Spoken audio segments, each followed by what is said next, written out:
त कतै यो भइराखेको छैन, जानेर नजानेर कतै यो देश सिध्याउने खेल त होइन। मलाई चाहिँ त्यो लाग्न थालेको छ अहिले। केपी ओलीले चाहिँ जो माता तीर्थको 174 रोपनी र ललिता निवासको 135 रोपनी कति जग्गा हो, त्यो जग्गासँग जोडिएका फाइल उठाउन खोजेकै परिणाम आजको राजनीतिक विचरण भन्ने एउटा कोण पनि आइराखेको छ, जहाँ भोला भड्का साथीहरू घर फर्किन खोज्दै थिए। रातो कार्पेट बिछ्याएर उनीहरूलाई त स्वागतको गर्नु पर्थ्यो। त्यसपछि यो हरकत गर्न खोजेको अवस्थामा अनि केपी ओलीले यो खालको कदम सामूहिक र उचित हुन्थ्यो। क्या हो, घनश्याम भुषालहरूले, योगेश भट्टराईहरूले फेरि यही अनुहार लिएर आफ्नो निर्वाचन क्षेत्रमा निर्वाचित भएर आउँछु भन्ने नै आकलन हो? यही हो आकलन? या त महन्त ठाकुरको नेतृत्वमा एउटा सरकार बनाउनुहोस्, त्यसको नाम राष्ट्रिय सरकार बनाए पनि हामीलाई केही भन्नु छैन। अर्कोतर्फ के भयो भनेदेखि यो केपी ओलीको चान्चुन 3 वर्षे कार्यकालमा चाहिँ 5 खरब ऋण बढेको भन्ने तथ्याङ्क छ राष्ट्र ब्याङ्कको। अहिले प्रति नेपाली चाहिँ जन्मिँदै 50,000 को ऋण भार छ हाम्रो। कम्युनिस्ट भन्ने, 3 करोडको गाडी चढ्ने, सबैमा यिनीहरू नै छाउने हो भने गोर्खापत्र के गर्ने, एनटिभी के गर्ने, रेडियो नेपाल के गर्ने, रासस के गर्ने त तिनीहरू त्यसो भने के त उनीहरू बुझ्दैनन् यो कुरा? बिचरा केपी ओलीको त 9 क्लासे अर्थमन्त्री होलान्, यो आँकडा बुझ्दा नि बुझ्दैनन् होला उनी त बिचरा। शेरबहादुर मध्य खलामा गएर टुक्रा गर्न थाले। कहिल्यै कहीँबाट चुनाव नजितेको लठुवालाई पनि मन्त्री हुनु छ, किनभने त्यस्ता लठुवा त कतिचोटि मन्त्री भएका छन् यहाँ। 2 ठाउँमा हारेर पनि माधव नेपाल प्रधानमन्त्री भएका छन्। एमालेको त पुनर्मुसीको भव हो, सिद्धिहाल्यो। त्यो त एकै शब्दमा सिद्धिन्छ, पुनर्मुसीको भव। यी सबै टकटकिन्छन्, हार्छन्, कुरा सिद्धियो। यिनीहरूले त सुरुमै कारबाहीको दायरामा आउनुपर्छ र म भए त सुरुमै पार्टीबाट निकालिदिन्थेँ। सरस्वती क्याम्पसको त मलाई अघि हिजो एउटा तथ्याङ्क प्राप्त भयो। एउटाले घरबारी नै बेचेर आफ्नो गर्लफ्रेन्डलाई चाहिँ सरस्वती क्याम्पसको प्रेसिडेन्ट बनाइदिएको रहेछ र ऊ जोगी भएछ बिचरा। हिजो रामकुमार पनि भन्दै थिइन् कि मेरो यसमा 27 वर्षको लगानी छ। त्यसो भने 68 वर्ष लगानी गर्ने मोहनचन्द्रको के भविष्य हुन्छ त यसमा? नेपाली काङ्ग्रेसको नेतृत्वमा प्रचण्डको पहल कदमीमा मधेसवादीहरूको संलग्नतामा एउटा चरम अवसरवादी र धन्धुकारी प्रवृत्तिको तत्त्वको समीकरण बन्ने जस्तो म देख्छु। पुराका पुरा दण्डभागी छन् र यिनीहरू दण्डनीय छन् र यिनीहरूलाई जताबाट पनि हामीले दण्डित गर्नुपर्छ भन्ने कुरालाई नोटिस गरिराख्नुपर्छ।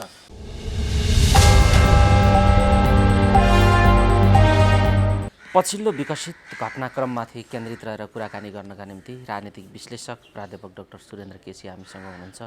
डाक्टर साहब स्वागत छ। ल हस्, धन्यवाद।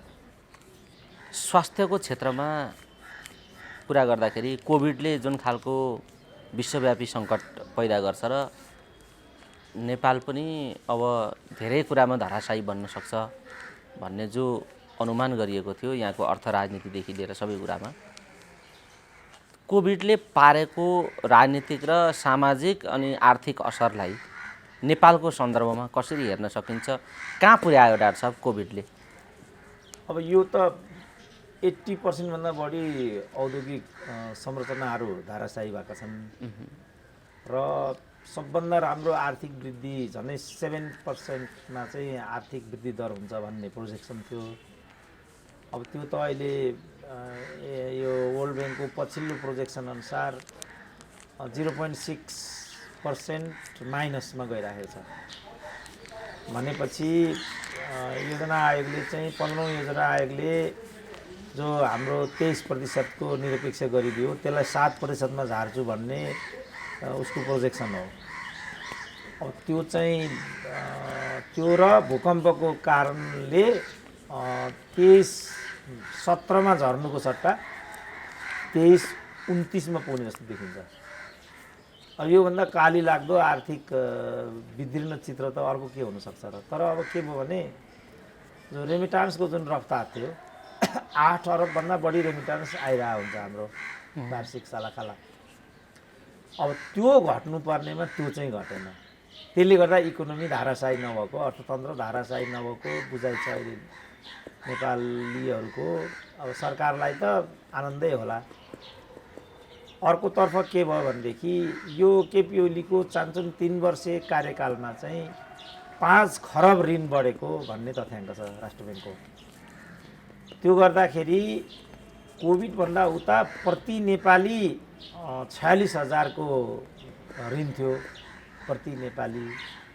अब त्यो 5 खरब जोड्दाखेरि अहिले प्रति नेपाली चाहिँ जन्मिँदै 50,000 को ऋण भार छ हाम्रो। अब धन्न खुट्टा टेकिराखेका छन् नेपालीहरू, धन्न खाइराखेका छन्, हाँसी पनि राखेका छन्। अब यिनीहरू के खान्छन्, कसरी हाँस्छन्, मैले चाहिँ त्यो कल्पना गर्न सकेको छैन। तर आर्थिक हाम्रो जो जीवन हो त्यो धाराशायी भइसकेको छ र यसका दूरगामी असर र प्रभावहरू सुरुमा त अनेक आँकडा, मृतक आँकडा, सङ्क्रमित आँकडा, अन्य आँकडाहरू पनि दिन्थे र त्यस आँकडा दिने क्रममा सबैभन्दा बढी सङ्ख्या चाहिँ आत्महत्या गर्नेहरूको देखाइएको थियो।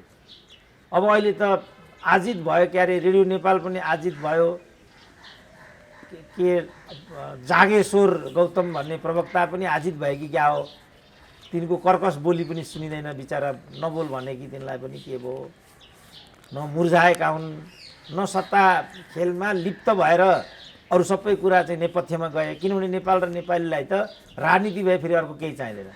कर्मचारी पनि राजनीति, प्रहरी पनि राजनीति, शैक्षिक पनि राजनीति, सबै राजनीति, पत्रकार राजनीति, राजनीतिभन्दा बर कोही पनि छैन फेरि। अब राजनीति दूषित भएर अरू सबै कुरा कुहिरोको घुम्टोभित्र पसेर पनि केही नदेखिएको हो कि। तर त्यसभित्र मैले जति देखेँ आर्थिक सन्दर्भमा त्यसले हामीलाई राम्रोतिर देखाइरहेको छैन।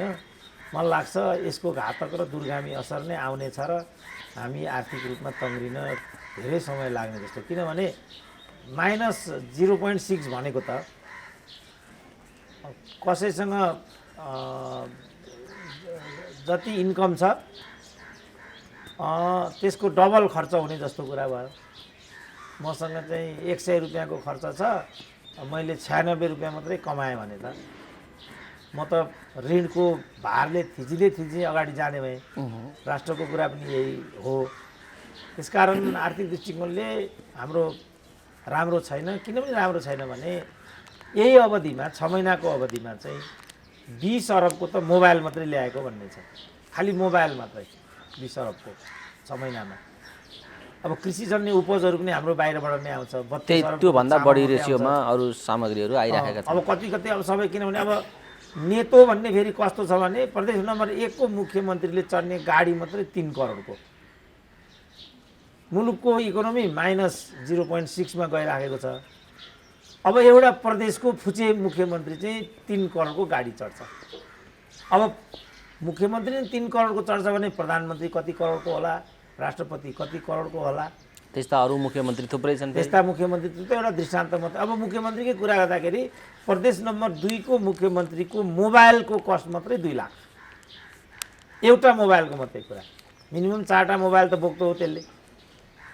त यो विधिबाट जो हामीले राज्यलाई लुटिराखेका छौँ, यो लुट्ने पद्धतिलाई हामीले नङ्ग्याउनै पर्ने छ र कार्यकर्ताहरूले कान ठाडो पार्नुपर्ने छ कि अब अरूबाट त नहुने भयो नि। हामीले भन्यौँ भने पद नपाएको रोदन भनिदिने भए, भन्नुपर्ने मान्छेमा आँखापट्टि लागेको छ, ज्यान गए भन्दैन। मिडिया पार्टिसन छ, बौद्धिक नागरिक समाज पार्टिसन छ।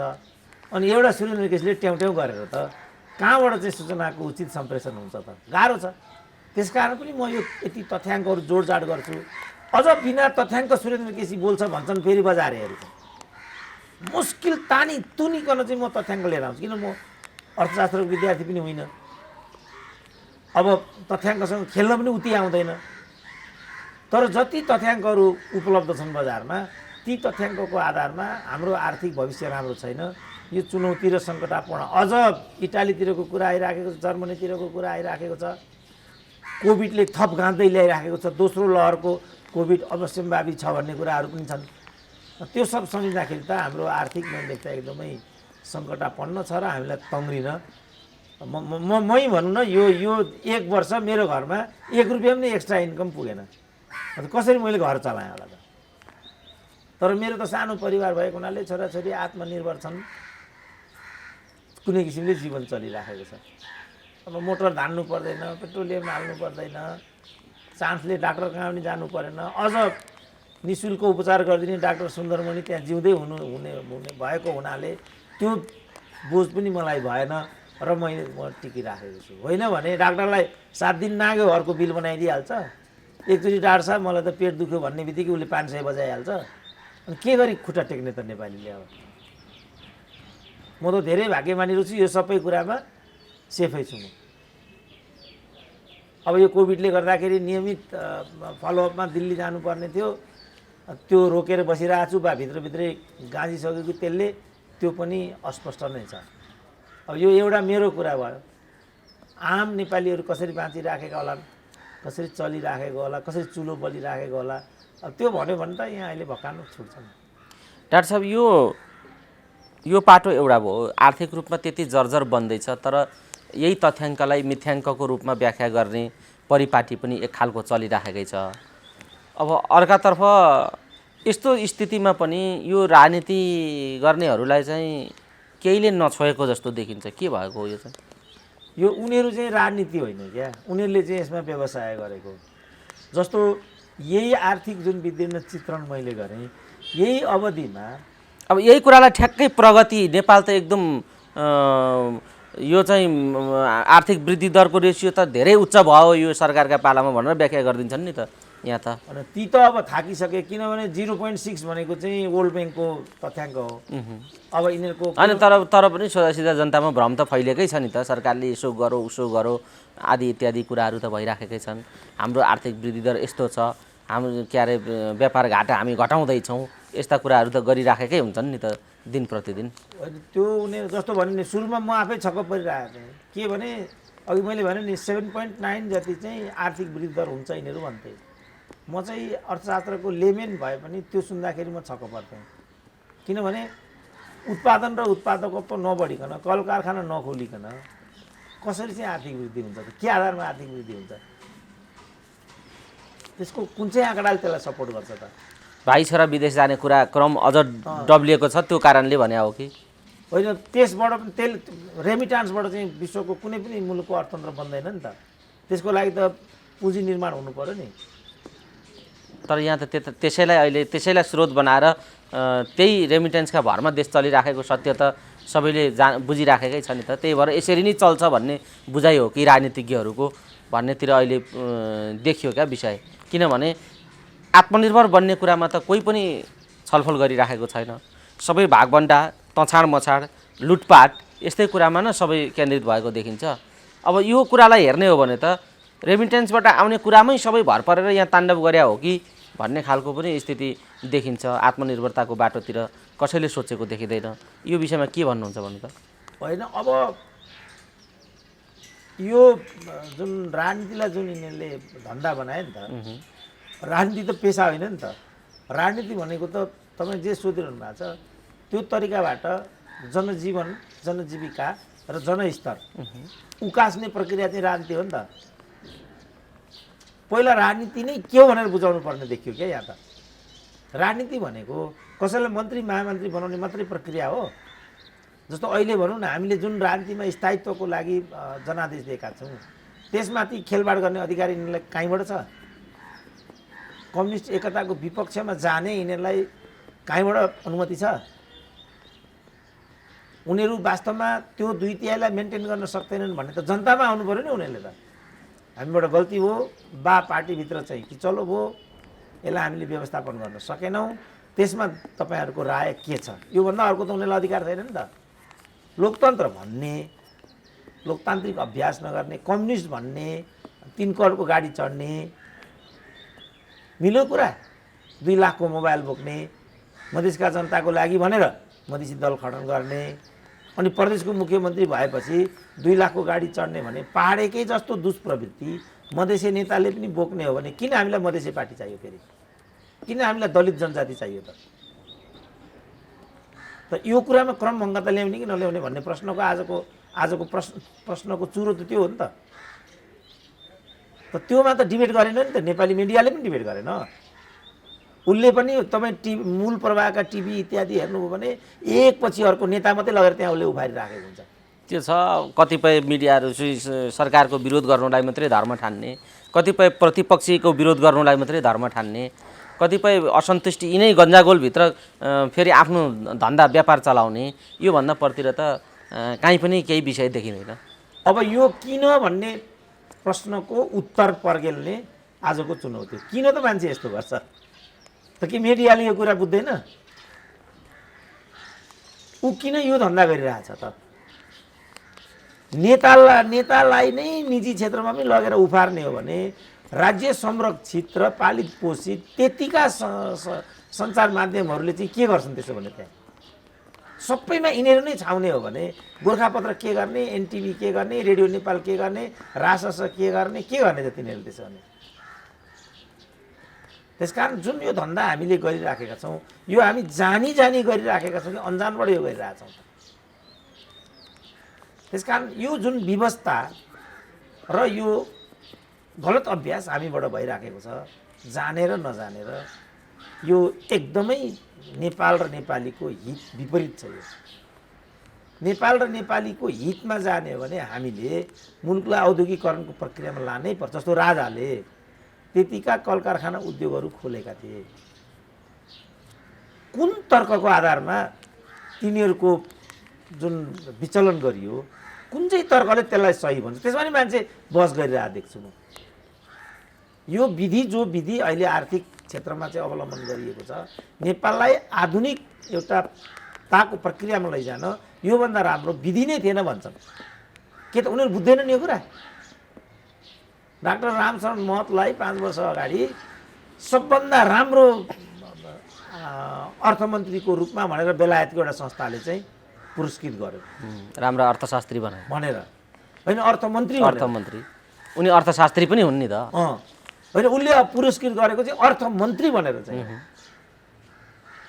अर्थशास्त्री हुन् भन्ने कुरा त म पनि मान्छु। फेरि उनको जस्तो लेख्ने पढ्ने अर्थमन्त्री नेपाल र नेपालीले बिरलै पाएको जस्तो लाग्छ मलाई।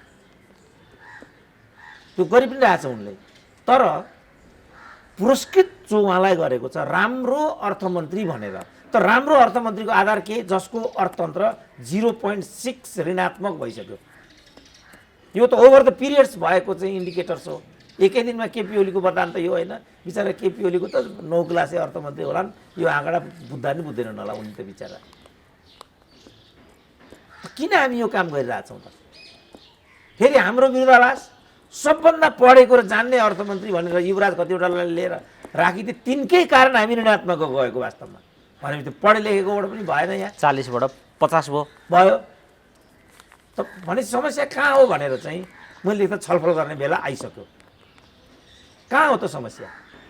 जस्तो हाम्रो विगत समयका प्लानरहरू हेऱ्यो भने पनि होइन, समस्या त सबै गएर राजनीतिमै ठोकिन्छ डाक्टर साहब। फेरि गएर राजनीति प्रणाली यस्तै कुरामै विषय ठोकिन्छ। अब यसलाई शुद्धिकरण कसरी गर्ने भन्ने कुरामा जनतामा एउटा खालको जागरुकता आउनुपर्छ र हरेक फैसला जनताले गर्न पाउनुपर्छ भन्ने खालको प्रसङ्ग पनि तपाईँले राख्नुभयो। यो सङ्कटलाई फैसला गर्ने जिम्मा चाहिँ जनताले दिने हो भने एउटा खालको रूपान्तरण हुन सक्थ्यो कि भन्ने अपेक्षा राखेर जो मानिसहरूले तपाईँले जस्तै अभिव्यक्तिहरू राखेका छन्। तर त्यो बाटो त यसपालिको प्रक्रिया त बन्दै भयो नि त। सरकारप्रति मानिसहरू असन्तुष्ट छन्, नेकपाको आन्तरिक किचलोप्रति मानिसहरू वाक्क दिक्क भइसकेका छन्, प्रमुख प्रतिपक्षी दलको भूमिकाबाट पनि मान्छे सन्तुष्ट छैनन्। यस्तो बेला नयाँ जनादेशमा जानुको विकल्प छैन भनेर सोचिराखेका मान्छेहरूका लागि जुन खालको प्रधानमन्त्रीले निर्णय गरेका थिए अदालतले उल्टाइदियो। अब फेरि यो किचलो चाहिँ मडारिएको छ र चरम उत्कर्षमा पुग्ने सङ्केत देखिएको छ।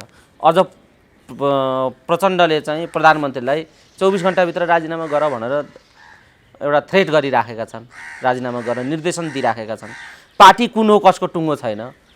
यो बेला के भन्नुहुन्छ त डाक्टर साहब? के कुनै रूपान्तरणको सबै बाटो अब बन्द भएको हो या यो किचलोसँगै अब सबैले सती जानुपर्ने हो? के हो त चित्र, अगाडि देखिएको चित्र अहिले बताइदिनुहोस् त। होइन, सती जानुपर्ने त होइन, तर सती जाने जस्तो नै देखिन्छ। एक कुरा। दुई कुरा, प्रधानमन्त्रीले जो मध्यावधिमा मुलुकलाई हालिदिएको थियो त्यो प्रक्रियाका दृष्टिकोणले त्यति सही थिएन। किनभने एकल रूपमा त्यस्तो गर्न सकिने परिवेश थिएन, त्यसको लागि संवैधानिक व्यवस्था पनि थिएन। प्रधानमन्त्रीले हठात मुलुकलाई मध्यावधिमा ठेलिदिएको जस्तो मात्रै तल त्यस्तो देखियो। अझ लालबुझकड़हरूले त यो प्रतिगमन होसम्म पनि भन्न भ्याए। कारण चाहिँ त्यो थियो। मैले भने यो त प्रधानमन्त्रीको स्वेच्छाचारिता मात्रै हो। प्रतिगमन यो हो भने त ज्ञानेन्द्रको के हो त्यसो भने? व्यवस्था यही छ। व्यवस्थाभित्रको एउटा छिद्रलाई प्रयोग गरेर प्रधानमन्त्रीले यो हरकत गरिराखेको छ। यति मात्रै कुरा थियो। अब संसद पुनर्स्थापित भयो। मैले नै के भनेको थिएँ भने देश र जनताको निम्ति सबभन्दा सुविधाजनक चाहिँ संसदको पुनर्स्थापना नै हो। पहिलो कारण प्रधानमन्त्रीले रिस उठ्दैमा हाउस विघटन गर्नमा जानु अनुचित, यो कारणले पुनर्स्थापित उचित। दोस्रो कुरा के कारणले उचित भन्दाखेरि त्यसपछि मुलुक फेरि समीकरणमा जान्थे, चुनावी ध्रुवीकरणमा जान्थे, चुनावी हिंसाहरू जान्थे र त्यसमा कमसेकम 1 खरब रुपियाँको खर्च उठ्थ्यो। मुलुकलाई त हरेक दृष्टिकोणले कस्टली भयो। भाइचोरा चुनावी प्रतिस्पर्धामा लड्ने मर्ने भए, चुनावी हिंसा हुने भयो, फेरि क्षति हुने भयो। समष्टिमा चाहिँ यो राष्ट्रको लागि हितप्रद हुँदैन। त्यसकारण पुनर्स्थापना सबभन्दा राम्रो हुन्छ भन्ने मेरो आफ्नो रिमार्क पनि त्यही नै थियो। तर नेकपाले त्यसपछि हतप्रभ भएको स्थितिलाई शीघ्रातिशीघ्र पुनर्भाष्य गरेर पुनर्व्यवस्थित गर्नुपर्थ्यो। फेरि उ त ध्वंसको बाटोमै छ भन्ने यो एमाले प्रकरणले देखिन्छ र यो मन्त्रीहरू फिर्ता गर्नुपर्ने सम्बन्धी प्रचण्डको निर्देशनले बुझिन्छ। अब हुन्छ के त भन्ने, किनभने प्रचण्डले त्यो गर्नु पनि अस्वाभाविक छैन। किनभने आफ्ना मन्त्रीहरू छाडागाई जस्तो चारतिर चाहिँ अनि धान बाली चुबुर गर्दै चुड्दै हिँडिराखेका छन्। अब पार्टी व्यवस्थामा त यो त अवाञ्छित हो नि। त्यस्तो बेलामा तिमीहरू कहाँ छौ के छौ तुरुन्त आफ्नो घरमा आऊ भनेर उसले आह्वान गर्नु मैले देख्दा सर्वदा उचित छ। तर अब यता ओलीले चाहिँ आफ्नो घर फर्किन लागेका नेताहरूलाई बाटैमा फेरि तीर चलाउँदै गरेको पनि देखियो। त्यसो भीम रावलहरूलाई भूमिकाविहीन बनाइदिए उनले। अष्टलक्ष्मीहरूलाई कारवाही गर्ने कुरो छ भूमिकाबाट। अब सबै कुराले त अर्को विध्वंसकै बाटो नै एमालेमा देखिन्छ। भनेपछि उनीहरू त यसलाई चाहिँ पुनर्समायोजन गर्नेपट्टि छैनन् भन्ने देखिन्छ। प्रश्न आयो किन उनीहरूले यो बाटो छनौट गरे, के चाहन्छन् उनीहरू, यसबाट कसलाई के हुन्छ? अब नयाँ समीकरणका कुराहरू आइराखेका छन्। यही बेला मधेसवादी दलले 3 सूत्र तेर्स्याइदियो। शेरबहादुर मध्य खलामा गएर टुक्रा गर्न थाले। यो हुक्राबाट कसलाई के फाइदा हुन्छ? नेपाल र नेपालीले के पाउँछन्? यो जनादेश त पक्कै होइन। मतादेश भनेको एउटै हो, स्थायित्व। यसले त स्थायित्व त पैदा गरेन। यस्तो बेलामा मध्यावधिको के विकल्प छ त? यदि लोकतन्त्र मान्ने हो भने यो प्रणालीलाई लोकतन्त्र मान्ने हो भने लोकतन्त्रमा त जनता सबभन्दा ठुलो हो। जनतामा त जाने भन्दा अर्को त लोकतन्त्र कुनै लोकतान्त्रिक विधि त हुन सक्दैन। यहाँ र केपी ओलीले दुराशयबाट नै सही तर मध्यावधिमा जाने उनको बाध्यात्मक अवस्था थियो भन्ने कुरा त फेरि पुष्टि भयो नि। त्यसकारण म फेरि दलहरूलाई आह्वान गर्छु, तपाईँहरू जम्मैले आफ्नो नीतिमा पुनर्विचार गर्नुहोस्। नेपाली काङ्ग्रेसलाई प्रतिपक्षभन्दा अर्को मतादेश होइन। तर काङ्ग्रेस त हतार भयो नि त। काङ्ग्रेस त सरकारमा गएर अब समाधान नेपाली काङ्ग्रेसले नै दिनुपर्ने स्थिति आयो भनेर काङ्ग्रेस यो स्थिति सम्हाल्न काङ्ग्रेस तयार छ भनेर काङ्ग्रेस अभिव्यक्ति दिइराखेका छन्। शेरबहादुरजी लगभग सत्तामा मौका मिल्यो र भने जस्तो भयो भने सरकारमा जाने र नेतृत्व लिने भन्ने ठाउँमा पुगेको अभिव्यक्ति देखिन्छ बाहिर सञ्चार माध्यम हेर्दा। होइन, त्यो त नेपाली नेताहरूको स्थापित चरित्र हो। उनीहरूलाई एक रात भए पनि मन्त्री हुनु छ। कहिल्यै कहीँबाट चुनाव नजितेको लठुवालाई पनि मन्त्री हुनु छ। किनभने त्यस्ता लठुवा त कतिचोटि मन्त्री भएका छन् यहाँ। 2 ठाउँमा हारेर पनि माधव नेपाल प्रधानमन्त्री भएका छन्। त शेरबहादुर कुन केकडी हुन् र त्यस्तो बेलामा? तर मेरो भनाइ चाहिँ के भने यो सिस्टम लोकतान्त्रिक हो भने लोकतान्त्रिक जनादेश चाहिँ के हो त? त्यो त जुन दल जहाँ छन् त्यसरी भूमिका खेल भन्ने बाहेक त अर्को आदेशै होइन। नेकपा विभाजित भयो, विभाजनको त आदेशै होइन। त विभाजनलाई नेपाली जनताले कसरी हेरेको छ त? फेरि त जनादेशमै जानु पर्यो। यसलाई लोकतन्त्र भन्ने हो भने अब यो नङ्गा नाच हो भन्ने त जसले जेसुकै गर्नु भएको। उनीहरू कल कारखाना उद्योग बन्द गर्नुलाई पनि आधुनिकता भन्छन्। त्यो त लोकतन्त्रले ल्याएको परिणाम हो नि त। कल कारखानाको बन्दीकरण, कल कारखानाको बन्ध्याकरण पनि कहिल्यै लोकतन्त्रको अपेक्षा हुन्छ? लोकतन्त्रमा त कल कारखाना त खुल्नुपर्छ। उनीहरूले यो राजाले निरङ्कुशले खोलेका औद्योगिक संरचनाहरू भनेर बन्द गरेको, त्यो हामी बुझ्दैनौँ भन्ने कुरा होइन, बुझ्छौँ। जतिचोटि ट्रली चढ्यो त्यतिचोटि राजाको गुणगान गाउनु पर्ने भयो, राजाले बनाएको ट्रली भन्ने भयो। बाँसबारी छाला जुत्ता जतिचोटि जुत्ता हेऱ्यो त्यहाँ राजा देखा पर्ने भयो। भ्रिकुटी कागज कारखाना, ओहो राजाले बनाएको कागजमा बनेको। जापानमा त भ्रिकुटी कागज कारखानामा उत्पादन भएको कागजको नोट बन्थ्यो अरे। राजाको कीर्ति त विश्वव्यापी हुने भयो। त्यसलाई रोक्न नै यिनीहरूले कल कारखाना बन्द गरेको होइन भने यसमा के तर्क थियो ल भनौँ त। यिनीहरूलाई शिवम सिमेन्ट फ्याक्ट्री त खोल्नु रहेछ त, त्यसो भने हेटौँडा सिमेन्ट फ्याक्ट्री किन बन्द गरेको त। रोपवे थियो विराटनगर टु टेकु, राणाहरूले खोलेको रोपवे हो त्यो। त्यहाँ राणा शासनको कीर्ति चम्किन्छ भनेर नै रोपवे बन्द गरेको, रोपवे किन बन्द गर्यो। धन्न यिनीहरूले किन हो नि पूर्व पश्चिम राजमार्ग चाहिँ बन्द गरेन। अझ पूर्व पश्चिम राजमार्ग चुरेमा भयो भनेर एकजना नेता बरबराइरहेको मैले सुनेको थिएँ। पूर्व पश्चिम राजमार्ग नहुने भने त मेची महाकाली नै जोडिँदैन त। मेचीको नेपाली महाकालीको नेपालीसँग कहिले जोडिन्छ त। हामी चाहिँ भारत बेष्टित थियौँ, अदरवाइज त लोकतन्त्रका सपना हुन् त यिनीहरू। यो त नेपाल र नेपालीको जुन समृद्धिको बाटो सिध्याउने कुरा हो नि त। लोकतन्त्रको त्यही हो त सपना, लोकतन्त्रको दर्शन त्यही हो। यसमा डिबेट गरौँ के हो त लोकतन्त्र भनेको, त्यसमा डिबेट गरौँ। लोकतन्त्र भनेको खालि अभिव्यक्ति र दल खोल्ने स्वतन्त्रता मात्रै हो, त्यति। तर यहाँ त त्यस्तै भइरहेछ नि त डाक्टर साहब। त्यसो भने डिबेट गरौँ यसमा। यहाँ त्यस्तै भइराखेको छ र त्यस्तै किचलोभित्र देश र जनता राष्ट्रको भविष्य गिजोलिएको स्थिति त यथार्थ छ नि त। यस्तो बेला अब निकास फेरि के भन्दा जनताको फैसला भन्नेतिरै जान्छ। तर जनताको फैसलामा जाने कुरामा आँट गर्ने नेतृत्व र आँट गरिराखेको पार्टीहरूको स्थिति देखिँदैन। किनभने प्रचण्डजी पनि जनतामा जाने कुरामा अकर्मण्य देखिन्छन्। उनी त तीव्र विरोधै गरेर यो स्थिति भएको छ। न्यायाधीश नै घिसार्छु भन्नेसम्मका अभिव्यक्तिहरू आए यो देशमा, लोकतन्त्रमा। अब कस्तो देख्नुहुन्छ ओलीजीको यात्रा, भविष्य भनौँ नेकपा एमालेको यात्रा अब कस्तो देखिन्छ तपाईँको चित्रमा? अलिकति यही गिजोलिएको राजनीतिक दलभित्रको स्थितिलाई हेर्ने हो भने पनि ओलीजी अब कस्तो खालको बाटो तय गर्न सक्नुहुन्छ र समीकरणका सारा सम्भावनाहरूबारे पूर्व तयारी नहुँदै ओलीले यो खालको आत्मघाती काम गरे भन्ने कुरा चाहिँ लगभग स्पष्ट भयो अहिले। किनभने समीकरण देखिँदैन। किन ओली यस्तो खालको निर्णय लिन पुगे जहाँ समीकरणको कुनै टुङ्गो छैन र अब कता जाने भन्ने कुराको पनि कुनै निश्चित बाटो तय भएको देखिँदैन? के देख्नुहुन्छ डाक्टर साहब एमालेको र ओलीजीको यात्राको विषयमा? ओलीजीको एमालेको त पुनर्मुसीको भव हो, सिद्धिहाल्यो। त्यो त एकै शब्दमा सिद्धिन्छ, पुनर्मुसीको भव। यी सबै टकटकिन्छन्, हार्छन्, कुरा सिद्धियो। अब ओलीले किन यो बाटो लिए यो चाहिँ अनौठो छ। आखिर समीकरणको पनि त कुनै ठोस तयारी त रहेनछ। अब बाहिरका साथीहरू घर फर्किन उद्धत भइराखेका थिए, बिचैमा त्यसलाई पनि अवरुद्ध बनाइदिए। बुझ्नै सकिँदैन यो। कमी कमजोरीबाट त कोहीबाट पनि भइहाल्छ। र ठिक छ साथी हो, अब हामी सबै बसेर चाहिँ यसको आत्मसमीक्षा गरौँ।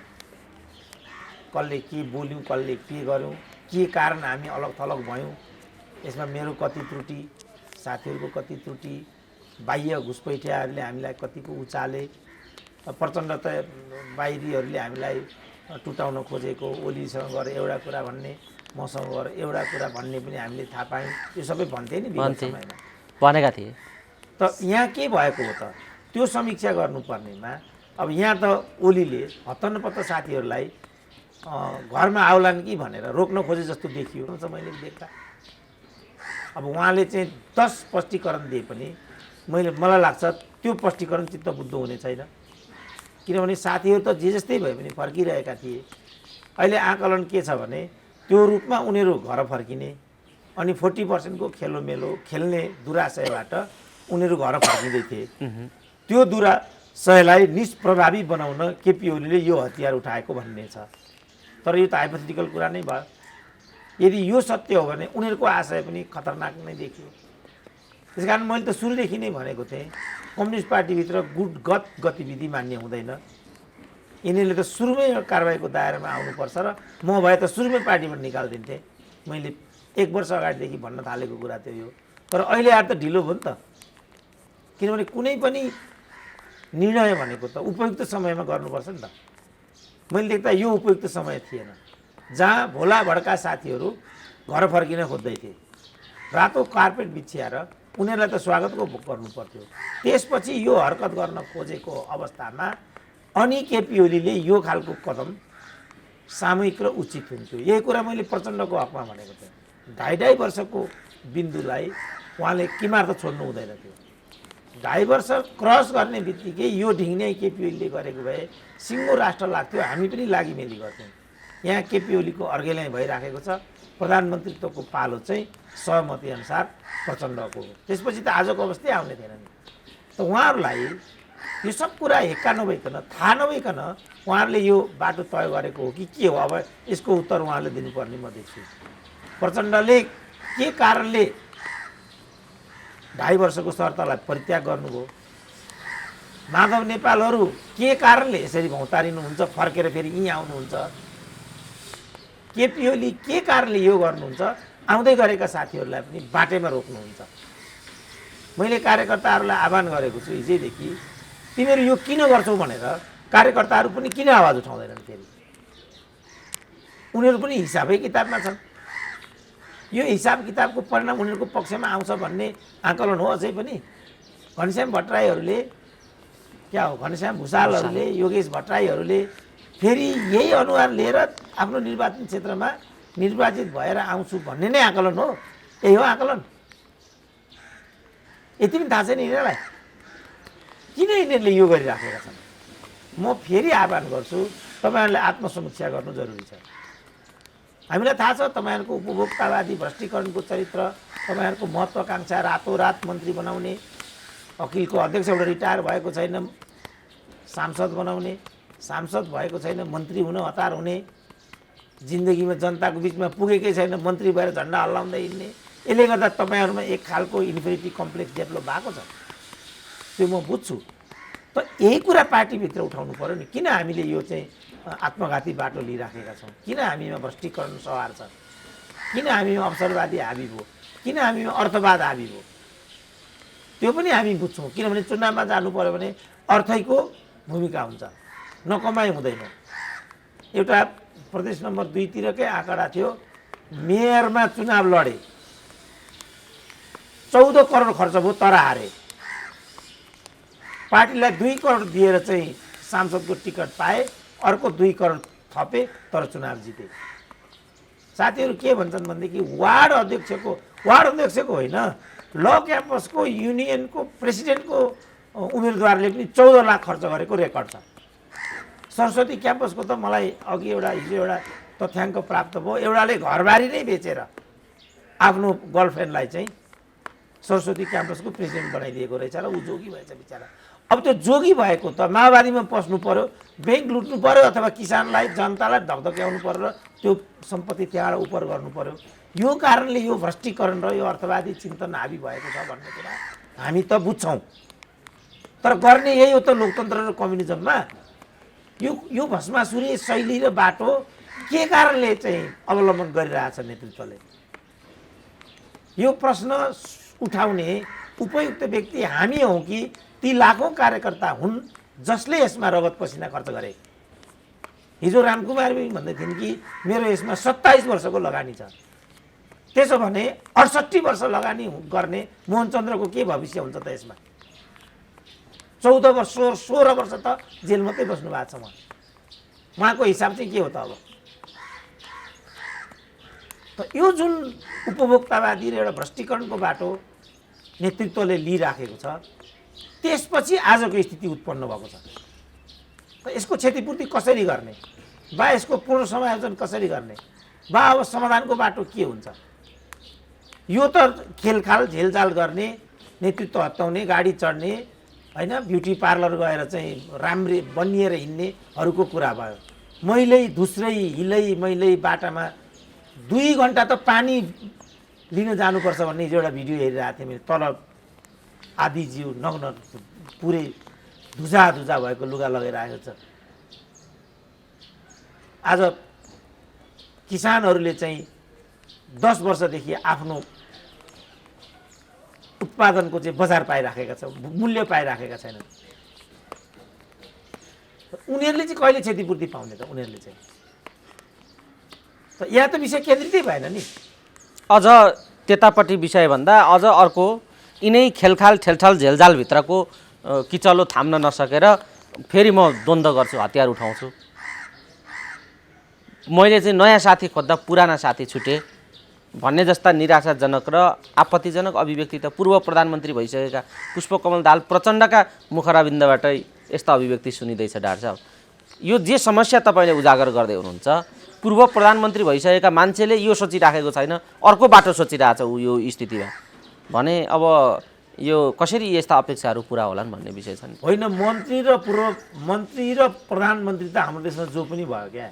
प्रचण्डको त्यो अभिव्यक्तिलाई कसरी अब हेर्नुहुन्छ अहिले? त्यो एकदम उहाँको अपरिपक्व अभिव्यक्ति छ, किनभने जे उहाँले त्यहाँ हिजो भन्नुभएको छ त्यहाँ पनि म प्रधानमन्त्री भएको भनेर गौरवै गर्नुभएको छ। शेरबहादुरले पनि युवा कार्यकर्ताहरूको बिचमा गएर तिमीहरूले के गर्यो, तिमीहरूको उमेरमा त म 2 चोटि प्रधानमन्त्री भइसकेँ भनेर हुङ्कार छोड्नु भएको छ। नेताहरूको यो भनाइबाट पदै ठुलो हो भन्ने बुझिन्छ। बिपी कोइराला भन्नुहुन्थ्यो ठुलो मान्छे हुने होइन, असल मान्छे हुने हो भनेर। अहिलेका नेताहरू ठुलो मान्छेमै जोड दिइराखेका छन्। ठुलो पदधारी नै ठुलो मान्छे हुन्छ भन्ने उनीहरूको सन्देशले, जहाँसम्म प्रचण्डको त्यो अभिव्यक्ति छ त्यसमा पूर्णत अपरिपक्वता झल्किन्छ। किनभने उहाँले नै हो यो सबै अवसरवादी र अर्थवादी उपभोक्तावादी परिवेश सिर्जना गरेको, इन्टायरली उहाँले नै हो। अब अहिले चाहिँ खेतको कुरा के भयो भनेदेखि 19 अरब क्यान्टोनमेन्टको पैसा एकलौटी गरेको हुनाले मैले माओवादी पार्टी छोडेको भनिरहेको छ बाबुरामले। अब बाबुराम र प्रचण्ड नै फेरि गठजोड गर्ने जस्तो पनि देखिँदैछ। जुन यो कमी कमजोरी नेतृत्वबाट भयो यसको फोहोर फारक नगरिकन को राजनीतिक व्यवस्थापन अर्थपूर्ण र परिणामदायी हुँदैन भन्ने मेरो पछिल्लो अहिलेको रिमार्क छ। किनभने केपी ओलीले चाहिँ जो माता तीर्थको 174 रोपनी र ललिता निवासको 135 रोपनी कति जग्गा हो त्यो जग्गासँग जोडिएका फाइल उठाउन खोजेकै परिणाम आजको राजनीतिक विचरण भन्ने एउटा कोण पनि आइराखेको छ। र उहाँहरूको ठुलो फोकसै के छ भने सबभन्दा पहिलो कुरा भनेको चाहिँ केपी ओलीलाई त्यहाँबाट अपदस्थ गर्नुहुन्छ। किनभने उहाँ प्रतिगमनको बाटो गइरहनु भएको छ भनेर उहाँहरूले एउटा हौवा खडा गरेर कतै बालुवाटारको फाइल, कतै माता तीर्थको फाइल, कतै यो 19 अरबको फाइलको कारणले त केपी ओलीको यो नियति उत्पन्न भएको होइन, यहाँ विषय आइरहेको देख्छु म। तर फेरि यसमा हामी उभियौँ भने फेरि केपी ओली नै घरभित्र आइराखेका नेताहरूलाई किन बाटोमा रोक्दैछन् यो बुझिन सक्नु छ।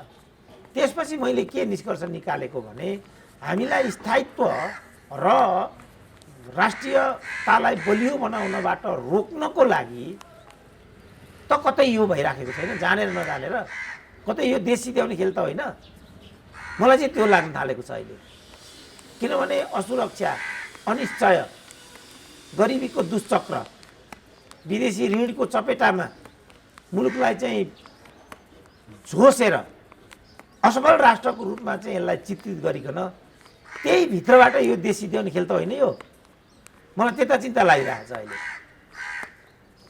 किन उनीहरू यति हामीभन्दा पनि अबुझ त उनीहरू होइनन् होला। हजारौँ कार्यकर्ताहरू त्यहाँ छन्। एक शब्द अब 20 वर्षदेखि विद्यार्थी युनियनको निर्वाचन भइराखेको छैन। के कारणले भइरहेको छैन?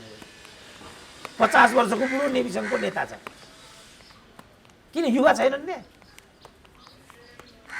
त भनेपछि नेभी सङ्घ पनि गोजीमा हाल्ने, अखिल पनि गोजीमा हाल्ने। उहाँ अखिलको अध्यक्ष रिटायर भएको छैन, उहाँ एमपी बनाइसक्यो। उहाँ एमपी भएको छैन, उहाँ मन्त्री हुन ढिलो भइसक्यो। त्यहाँबाट त रामकुमारी झाँक्रीहरू पैदा भएका हुन् नि। त यो किन गर्छ त नेतृत्वले?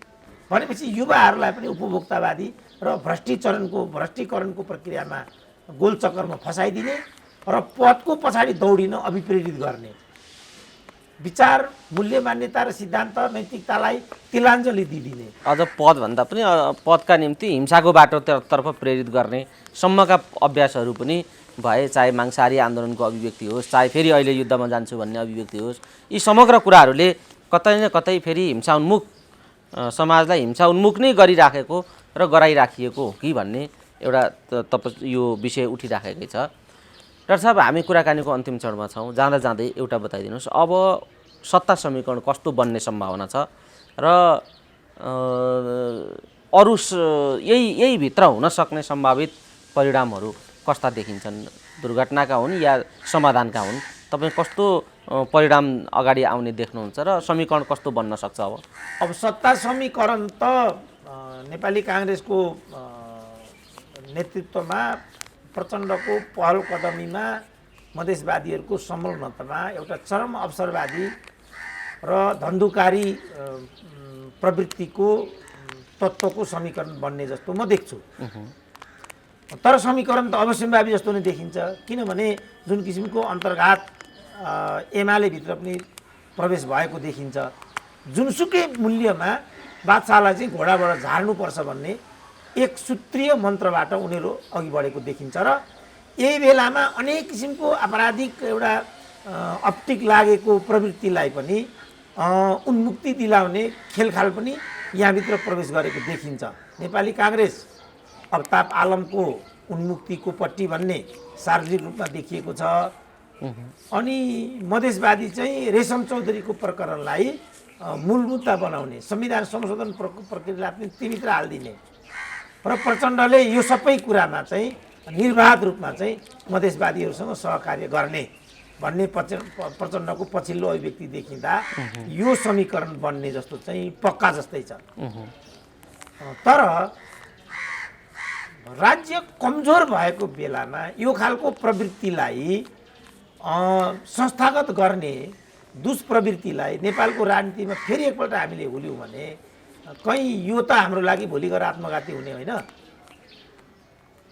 त्यसकारण यो नेकपा भन्नेले राजनीतिलाई जहाँ ल्याइ पुर्यायो, यो धेरै ठुलो एउटा आपराधिक दुष्कर्म यिनीहरूबाट भएको छ भन्ने मलाई लाग्दा यिनीहरू पुराका पुरा दण्डभागी छन् र यिनीहरू दण्डनीय छन् र यिनीहरूलाई जताबाट पनि हामीले दण्डित गर्नुपर्छ भन्ने कुरालाई नोटिस गरिराख्नुपर्छ। मैले चाहिँ भन्न सक्ने कुरा यति मात्रै छ, हामीले त्यो हदमा जानु नपरोस्। त्यसकारण म उनीहरूलाई अझै पनि के आह्वान गर्छु भने कृपया तपाईँहरू यो बाटो नलिनुहोस्। जे कारणले यो स्थिति उत्पन्न भएको छ त्यो कारणमा जानुहोस्, किनभने कारणमा नगइकन परिणाम सुधार्न सकिँदैन। रोगको डायग्नोसिस नभइकन के इन्जेक्सन दिने त? त्यसकारण पहिला रोग डायग्नोसिस हुनु पर्यो, के कारणले यो भएको छ त, त्यसपछि चाहिँ औषधि प्रेस्क्राइब गर्ने हो र औषधि खाने हो, निको हुने हो। म अहिले पनि भन्छु तपाईँहरूले निको हुनु जरुरी छ। तपाईँहरूलाई निको हुनको लागि, तङ्ग्रिनको लागि जनादेश दिएको हो। अब तपाईँहरू यो घात गर्नुहुन्छ भने बरु यो समीकरण इत्यादिमा जानुभन्दा या त दुईटा काम गर्नुहोस्, या त महन्त ठाकुरको नेतृत्वमा एउटा सरकार बनाउनुहोस्, त्यसको नाम राष्ट्रिय सरकार बनाए पनि हामीलाई केही भन्नु छैन। त्यसपछि मधेसीहरूको हामीले कहिले अवसर पाएनौँ भन्ने गुनासो पनि सकिन्छ। त्यो नेपाल र नेपालीको लागि एउटा अवसर नै हुन्छ र त्यो सरकारमा दलित, महिला, जनजातिहरू मात्रै संलग्न गराउँ, सबै पार्टीका। काङ्ग्रेसका पनि जनजाति, दलित, मधेसी, नेकपाका पनि त्यसरी नै, त्यसको मुखिया महन्त ठाकुर र एउटा समीकरण खडा गर्नुहोस्, त्यसको एउटा अर्थ हुन्छ। कमसेकम एउटा गुनासो त सकियो। त्यसो गर्नुहुन्न भने तपाईँहरू सबै दलीय संयन्त्र एक ठाउँमा आएर यसको निकासको रूपमा जनताको यसमा के अभिप्राय रहेछ त भन्ने बुझ्नको लागि मध्यावधिमा जानुहोस्। किनभने यो सरकारले चाहिँ, यो राजनीतिले चाहिँ यो लेजिटिमेसी गुमाइसकेको राजनीतिक शास्त्रीहरूको अब भनाइ आउन थाल्यो। तिनै राजनीतिक शास्त्री जो यो केपी ओलीको प्रतिगमन हो, संसद पुनर्स्थापनाको विकल्प छैन भन्नेहरू नै अब यसको वैधता सिद्धिसक्यो भन्न थालेर संविधानमा मध्यावधिको व्यवस्था नगर्नु संविधानको ठुलो त्रुटि हो भन्ने ठाउँमा उनीहरू आइसके। त्यसकारण यो सबै कुरालाई समीक्षा गरेर तपाईँहरू आम सहमतिबाट निर्वाचनमा अग्रसर हुनुहोस् त्यसको लागि एउटा निर्वाचन सरकार बनाउनुहोस्। तपाईँहरू त्यसको अगुवाई गर्न सक्नुहुन्न भने म तयार छु। खिलराज प्रधानमन्त्री हुनसक्दा म हुन नसक्ने भन्ने कुरा छैन, म निर्वाचन गराइदिन्छु। यो दुईटाभन्दा तेस्रो कुनै पनि विकल्प छैन। तेस्रो विकल्पमा हामी गयौँ भनेदेखि त्यो अनन्तको झगडामा मुलुकलाई जोस दिने कुरा हो र त्यो मुलुकै सिध्याउनेतिर अन्तर्गतत्व भन्नुबाट प्रयुक्त हुने विषय हुन्छ। म अपेक्षा गर्छु यो खालको राष्ट्रिय अपराध उहाँहरूबाट हुँदैन। अब होइन हामी लेन्डुपे नै हुन्छौँ भन्छन् भने, देशै सिध्याउँछौँ भनेर कसम खाएका छन् भने अब लडेको गोरुलाई राम भन्न सकिन्छ, कान हाल्न त सकिँदैन। उहाँहरूले लिएको बाटो मैले देख्दा आत्मघाती छ, यो कसैको पक्षमा छैन।